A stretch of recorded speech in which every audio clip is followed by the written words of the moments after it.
بسم اللہ الرحمن الرحیم، اللہم صلی علی محمد وعلی آل محمد وبارک وسلم۔ میں ہوں آپ کا ہوسٹ سیٹھ علی یاسین چشتی، پروگرام مفتی اعلان کے ساتھ۔ آج ہمارے مہمان ہیں حضرت علامہ و مولانا مفتی ذیشان علی مدنی القادری صاحب۔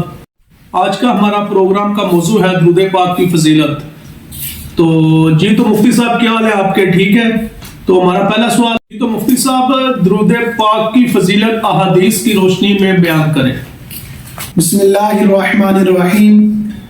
جی علی یاسین بھائی، احادیث مبارکہ کے اندر بہت ساری ایسی فضیلتیں وارد ہیں کہ جن میں نبی پاک صلی اللہ تعالیٰ علیہ وآلہ وسلم کی ذات مقدسہ پر درود پاک پڑھنے کی فضیلت اور برکت کو بیان کیا گیا ہے۔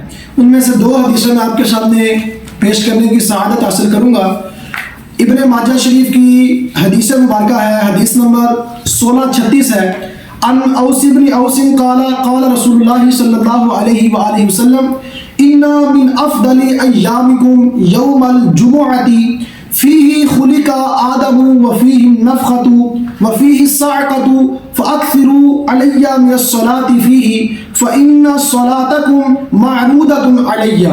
فقال رجل یا رسول اللہ صلی اللہ علیہ وسلم کیف تعرض صلاتنا علیک وقد ارمت یعنی بلیتا؟ قال ان اللہ حرم علی الارض ان تأکل اجساد الانبیاء۔ یعنی حضرت اوس بن اوس رضی اللہ تعالیٰ عنہ سے روایت ہے، آپ فرماتے ہیں کہ نبی پاک صلی اللہ تعالیٰ علیہ وآلہ وسلم نے ارشاد فرمایا جمعہ تمہارے دنوں میں سب سے افضل دن ہے۔ فرمایا اسی میں حضرت آدم کو پیدا کیا گیا اور اسی کے اندر سور پھونکا جائے گا اور اسی میں قیامت کی بے ہوشی طاری ہوگی۔ فرمایا تم مجھ پر درود کی کثرت کیا کرو، فرمایا بے شک تمہارا درود یہ مجھ پر پیش کیا جاتا ہے۔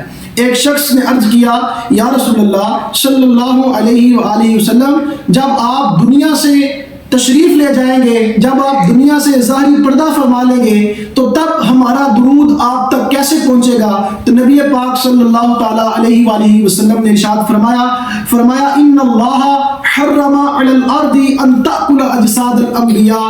فرمایا اللہ تبارک و تعالیٰ نے زمین پر حرام کر دیا ہے کہ وہ انبیاء کرام علیہ السلام کے جسموں کو کھائے۔ تو اس حدیث سے ثابت ہوتا ہے کہ نبی علیہ الصلوۃ والسلام اپنی ظاہری زندگی کے اندر دنیا پر موجود ہوں یا دنیا سے تشریف لے گئے ہوں، جب بھی کوئی آپ صلی اللہ علیہ وآلہ وسلم کا امتی نبی پاک صلی اللہ علیہ وسلم کی ذات مبارکہ پر درود پڑھتا ہے تو نبی کریم صلی اللہ تعالیٰ علیہ وآلہ وسلم پر اس بندہ مومن کے درود کو پیش کیا جاتا ہے۔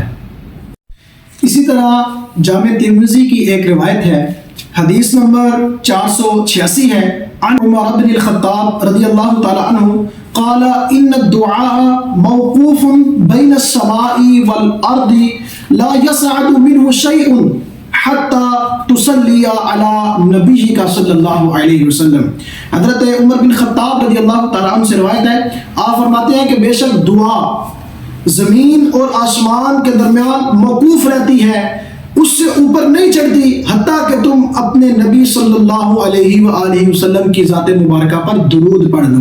حضرت عمر بن خطاب رضی اللہ تعالیٰ عنہ کے اس فرمان کی شرح میں محدثین نے یہ لکھا ہے کہ کوئی بھی بندہ مومن ہے تو حضرت عمر فاروق کے فرمان کے مطابق اس کی دعا تب ہی قبول ہوتی ہے جب وہ نبی پاک صلی اللہ علیہ وسلم کی ذات مبارکہ پر درود پڑھتا ہے۔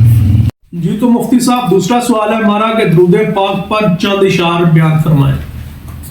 ڈاکٹر افتخار راغب صاحب فرماتے ہیں کہ زبان دل سے درود و سلام ہو جائے، زبان دل سے درود و سلام ہو جائے، سکون روح کا کچھ اہتمام ہو جائے، اور تمام عمر اسی فکر میں کٹے راغب، تمام عمر اسی فکر میں کٹے راغب، پیام شاہ مدینہ کا عام ہو جائے۔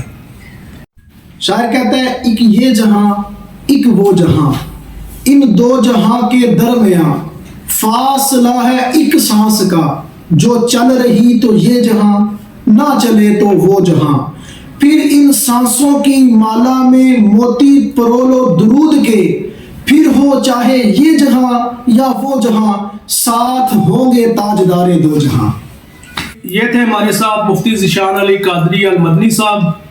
تو کسی بھی قسم کے مسئلے کے لیے آپ مفتی صاحب سے چینل پر رجوع کر سکتے ہیں.